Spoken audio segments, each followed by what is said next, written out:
Okay, we have a new acquisition here, a project, and yeah, check out the name on the back of the seat. So this is I just went and picked it up today from another vineyard, my favorite places to shop. They usually don't really want to fix anything, they just want to chuck it away. So this one here got it very, very cheap. Then you got to count the gas to go to the Okanagan to get it. But anyways, yeah. So surprise, surprise. He was telling me, yeah, it's only good for parts. It's kind of yeah, it's rough. Okay, but the motor started, and I drove it onto the trailer. So, I mean, for what I pay for it, you don't often, that just doesn't happen all the time. You need to do some work. But this one does need work. So we're going to do a little walk around of it. This is a Kubota T1400 overhead valve hydrostatic HST lawn tractor. And I believe, I haven't measured it yet, but I think that's a 42-inch deck under there. And that is, of course, a Kubota deck, so it's pretty rugged. Anyways, and it's pretty beat up, too. So let's just do a little walk around. You can see the seat is pretty sad. You can sit on it, but it's definitely seen better days. Anyway, well, let's just open this up here. You can see no battery in there right now. This bungee cord I put on there to hold the hydrostatic release on, because it wouldn't stay on. So I put that on there. Our wiring here is seeing better days for the battery. But there is a battery holder there, and and that's the hydrostatic transmission right there, hiding under there. You can see that it actually has a fan for cooling, and it also has the place to fill, to fill the it's got a reservoir for the transmission fluid. So this is, when you hear the word non-serviceable, this is a serviceable hydrostatic transmission. And right now there's a little bit of slipping going on with it, but it could be the belt too.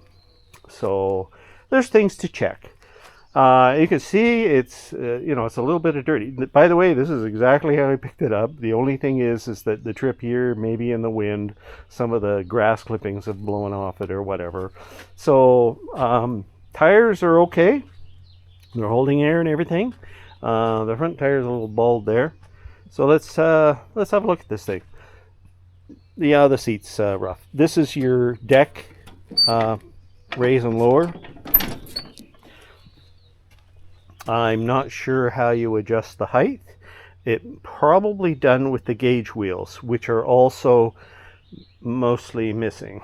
This is the only gauge wheel on there, and it's broken.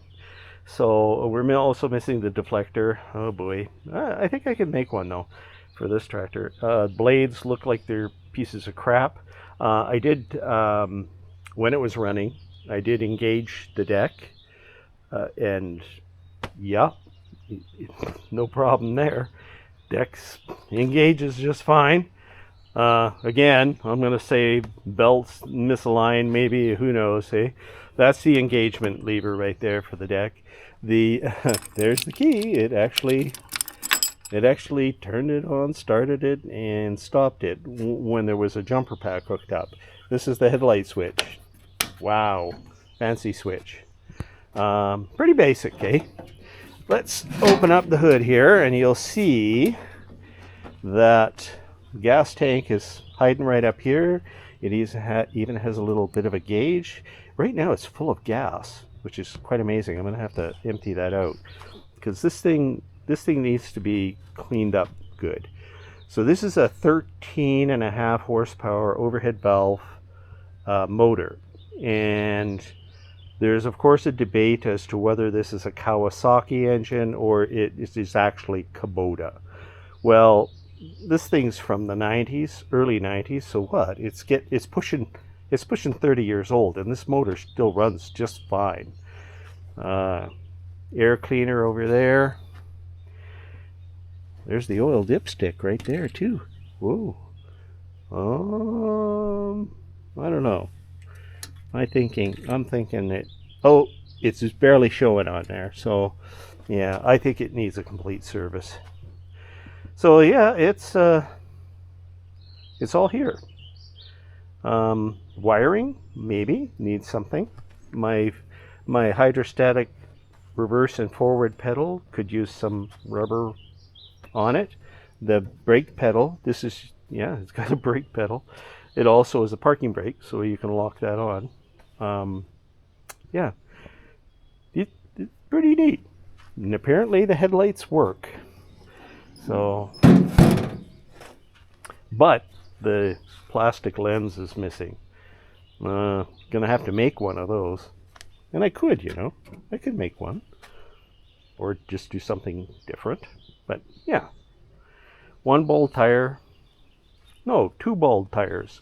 I have more tractor front wheels that I don't need, so they don't have a use for it. There was some kind of an attachment, like a snow blade or something like that on here, and there's part of it. That'll have to all come off. The deck gauge wheels, like I said, it's probably the most work on this thing is getting that deck to have all 4 gauge wheels, because that's your cutting height, because they're right on the ground, right? Because I don't see any other way to adjust cutting height. On BX tractors, you used to have a dial where you dial in the depth you want, and it would, when it dropped down, it would stay at a certain height. Well, I don't see that anywhere on here. There's your throttle right there. Nice one. Choke is the throttle all the way up. Yeah, steering wheel has a little bit of play to it, but not bad. Anyway, so this is it. A Kubota T1400. And there's a few of them around. Definitely they sold. This one was bought in Kelowna, the stickers on it. So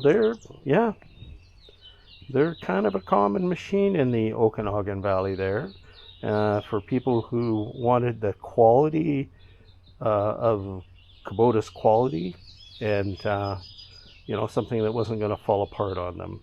So this is a survivor. I am definitely going to go over the whole thing and make sure this thing cuts grass again.